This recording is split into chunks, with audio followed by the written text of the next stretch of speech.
સુરતના ઘલોડી police headquarter ખાતે જિલ્લા પોલીસે વાર્ષિક ઇન્સ્પેક્શન કાર્યક્રમનું ભવ્ય આયોજન કર્યું। સુરત રેન્જ આઈજીની ઉપસ્થિતિમાં યોજાયેલા કાર્યક્રમમાં પોલીસની સજ્જતાના અદ્ભુત દ્રશ્યો જોવા મળ્યા હતા। એસઓજી અને એલસીબીની ટીમ દ્વારા આંદોલન વિરોધી ડ્રીલ, લૂંટારુઓને પકડવાની કામગીરી અને ડ્રોન સર્વેલન્સનું જીવંત પ્રદર્શન કરવામાં આવ્યું। આ ઉપરાંત ડોગ સ્ક્વોડ અને હોર્સ રાઇડિંગે સૌના મન મોહી લીધા હતા। તોફાની તત્વોને કાબૂમાં લેવા માટે ટીયર ગેસ અને પાણીના મારાનો ઉપયોગ કરી મિશન સફળતાપૂર્વક પૂર્ણ કરાયું હતું।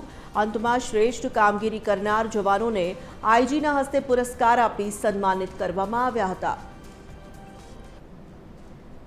છેલ્લા અમુક સમયમાં સુરત ગ્રામ્ય પોલીસના અધિકારીઓ અને જવાનો દ્વારા ગુનાઓ ડિટેક્ટ કરવામાં અને કોર્ટમાં ગુનાઓને સાબિત કરીને આરોપીઓને સજા અપાવવાની જે સરાહનીય કામગીરી કરેલ છે, એવા 21 જેટલા પોલીસ અધિકારી અને કર્મચારીઓને સવારે પરેડ ગ્રાઉન્ડ ઉપર સન્માનિત પણ કરવામાં આવેલ છે।